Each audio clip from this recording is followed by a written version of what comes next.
How you doing? JD here, coming at you with my last video. It's the NFC East.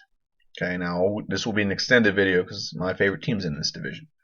So, without further ado, I will start off with the Eagles will finish last. The reason why I have the Eagles finishing last, they will go 4-12, maybe lower than that, maybe a little bit higher. You're recovering from the Chip Carey era, which, he did do pretty good for the few years he was there, but you can't substitute a system for talent, and that's what he tried to do. Love him or hate him, he didn't fail. He didn't succeed in what he tried to do. Maybe he learned from that. We'll see in San Francisco if he learned from that. Eagles are not going to be good the next few years. Their defense may be pretty decent. That's the only thing I think will be good. Offensive weapons are decent, but you are starting a rookie quarterback. I just don't see it happening. Okay. I just personal preference, personal opinion. I don't see them being good enough to compete with the other three teams in this division. The other three teams in this division, any one of them could technically win it. An injury here or there, one guy stepping up, a little surprise here and there, anyone could easily win this division. Who finished third in the division is the Giants. I just don't have trust in the Giants the last few years, and the reason why that is Eli Manning has not been a bad quarterback, but he's not a great one either. That's the first thing. Second, there's a lot of times that the Giants put a lot of money in free agency and none of them pan out. Now, I do think Odell Beckham Jr. is extremely good. He's a gem. He's definitely an elite receiver, one of the best receivers you're gonna get. Good hands, everything. But I think you can rattle him. The defense last year was supposed to be like top tier, and it wasn't. There's just a lot of things that they get hyped up every year, and it doesn't seem to pan out. They easily could go really well because Eli Manning is elite caliber quarterback, but he does not play elite all the time. He has moments where he's very elite and he's very durable. So that's one thing you can rely on is he will start all 16 games unless they lose so much they just don't feel like risking his health. But he is durable enough that he usually plays every game. Usually. They don't have a solid running game. They haven't had one in the last few years. So I just think they'll be very one-dimensional offensively, and that'll detriment the defense. Because if they can't move the ball, the defense will be a lot of time on the field. It's just going to be a hassle. We'll see, but I think it's just going to be. It's not going to benefit them. It's going to hurt them more than it's going to help them. My phone's going off. Cancel that. Okay. Number 2 in the division will be the Dallas Cowboys. Now, the reason why I have the Dallas Cowboys number 2 is I did have them, still had them number 2 with Tony Romo, but the way Dak Prescott's looked in preseason, this is what I mean by surprises. He could surprise some people. I think he's big enough that he can take hits. So he looks durable. He looks like he's a ball. He looks like a football player. And he's looked good in preseason. Obviously, it's preseason. They don't really show much. But if it translates into the actual season, it's going to look pretty good.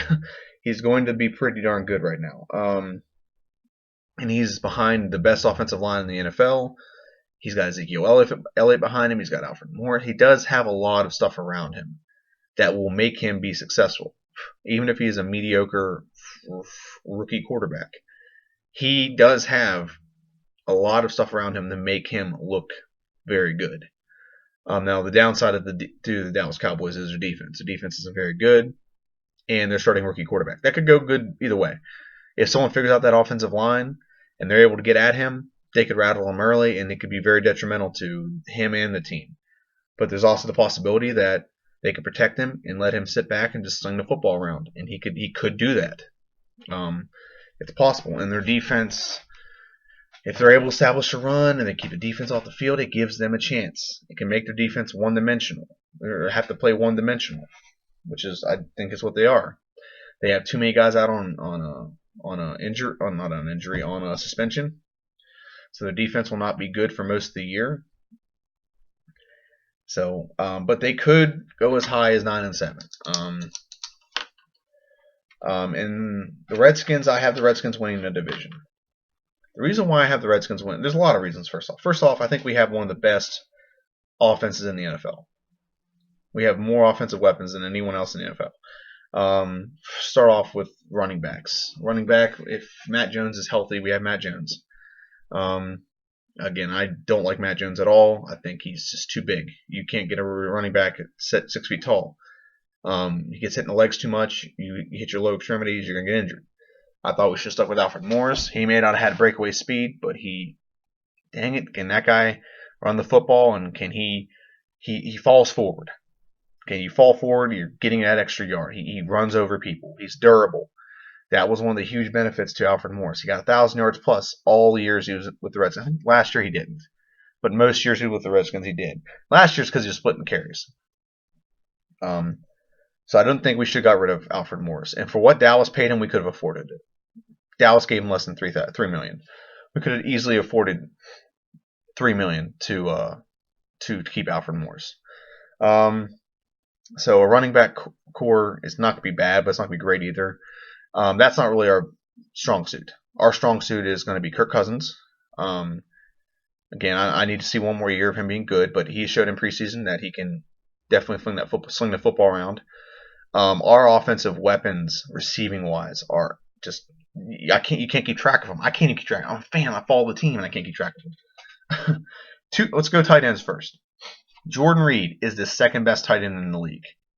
Okay, Jordan Reed. Okay, and he will be valued a little bit higher than Gronkowski. And the reason why he's going to be valued higher than Gronkowski is because of the talent around him. Gronkowski, if you just try to take him away, you can limit him because everyone else around him is an elite talent.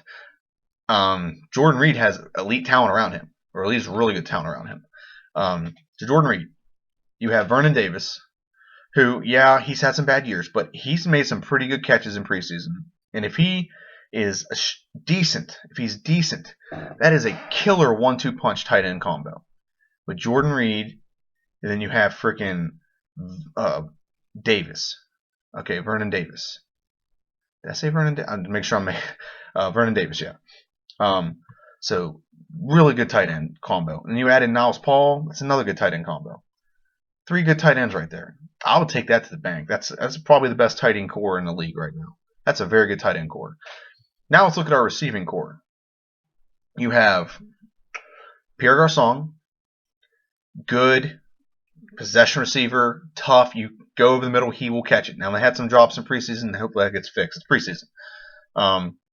Good receiver. He will catch the ball. If we get it to him, he'll catch it. Okay. Deshaun Jackson. Okay. And Deshaun Jackson blows the top off of defense. He's still probably the fastest player in the league right now. And they were getting the ball to him a lot in preseason, which is good news. They're using like Antonio Brown gets used with the Steelers. Get him on quick slants, catch the ball, let him run. Okay, let a 5-yard catch turn into a 50-yard gain or a 20-yard gain. That's how you need to use him.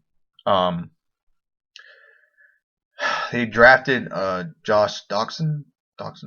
I can't pronounce this. Never remember his name. But they drafted him. He's a good receiver. He's probably the best receiver in the draft this year. Drafted him out of TCU. He's very talented. Hopefully he can play. He's been kind of had a concussion issue or some kind of injury all preseason. But Redskins actually have a bad history of drafting receivers, so maybe it doesn't pan out. But we'll see. Now you go to our second tier receivers. If you look at our second tier receivers, you have Grant, who's been playing really good in preseason, Ross, Crowder, and Kendall Thompson actually looked really good in preseason. So there's a lot of receivers on this team. You could take our first 3 receivers out of it, and those 4 could be, you can run a really good West Coast offense with our tight ends and be pretty successful with that. They're small, but they're fast. There's a lot of speed in there. And our offensive line has gotten better every year. Bill Callahan turned around the offensive line. Okay? So that is why the offense will be one of the best offenses in the league, if not at least the NFC. If at least the NFC. Okay. Now, the defense is where I think the kicker is. I think all the offenses in this division are pretty good, except for the Eagles. I think we have the best defense in the division. We have pretty good defensive line, showed in preseason. Great linebacking core. Our linebacking core for the Redskins have always, for some reason, always have a pretty good linebacking core. Kerrigan, Compton. It's just a really tough linebacking core. And now, I can honestly say I think we have one of the best secondaries in the league right now. Adding Josh Norman, we have Breland. We still have We still have God, what's his name? D'Angelo Hall. We drafted Sanu Cravens. I hope he gets. I hope they give him a look at safety. I really do. That guy can play. That guy can flat out play, and he needs to be on the field. He's just always making a play. He has a knack for it. He's like a poor man's Sean Taylor. He just has a knack for it. And I think this team, it could be our year. I really do. And definitely win the division. Okay, now obviously an injury could derail that easily. It's definitely possible. Okay, but I just think this is our year. This is the year the Redskins put it all together and they have a really good record, a convincing record. Not last year no one we beat was over 500. And we did win the division by a couple games, but our division wasn't that very good. Let's just be honest. The division wasn't very good last year. The division is better this year. And if we can win the division convincingly, I think that goes a long way. And I'm going to throw this out there, and I know it's not as important, and you can take it with a grain of salt like I did, but it just gives me cause to kind of raise an eyebrow. I'm like, that is interesting. I was watching a YouTube video. Crispy Flakes, look him up. He does a lot of like what if videos. He does a lot of simulations for like NBA. Now he did one for the NFL, and he did what it is. It's like he has a thing where you redraft a team basically. You draft players onto a team. For example, if you're the 76ers, he'll spin a wheel and he'll randomly land on another team, and you get to do this like 3 or 4 times, and you get to grab players from their all-time team and throw them on the team. See if the team can go 82-0 and win a championship. Doesn't have a lot of like merit to it when it comes to actual skill set, but it does take their ratings and stuff into consideration. So what he did a video, and he did a video about the Patriots. He randomized this, and the first team picked. It's six spins. First team is the team you build and fix. You add players to. Cap space is irrelevant. And he adds players to it randomly. So he added a bunch of players, and he did this 4 times. He ran the simulation 4 times to see if we get the same result. Okay. Now all 4 times the Patriots won Super Bowl, and I think they won it like 2 out of the 2. Okay, 2 out of the 4. But here's what was interesting. As he was running this simulation, now granted, none of the players got taken off the Redskins, so don't factor that in. The Redskins weren't touched in this. 4 out of 4 times, the Redskins made it to the NFC Championship game. This is just Madden simulation. Okay, 4 out of 4. Like most of the times, 2 of them they were 14-2, and 2 of them they were 13-3. 4 times in this simulation, they made it to the NFC Championship game. And 2 times they made it to the Super Bowl, and 1 time they won. It gives me cause to pause, and the reason why it gives me cause to pause is I know it's just a simulation, but I don't know. Why did they go 14-2 or 13-3? A lot of the things I just mentioned.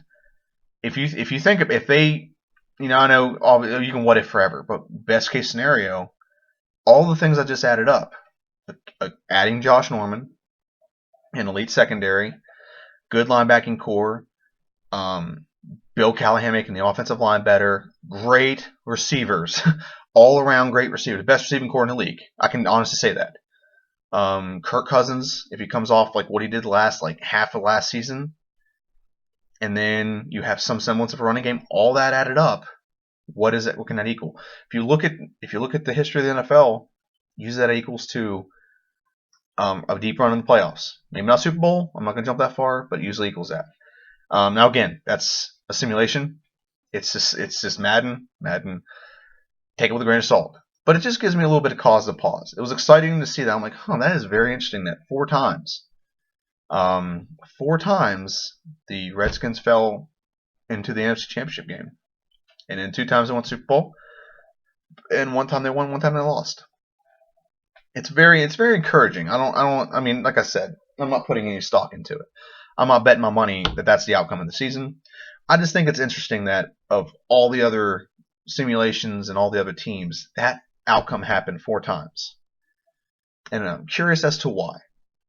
Hopefully, that is a video that is foreshadowing.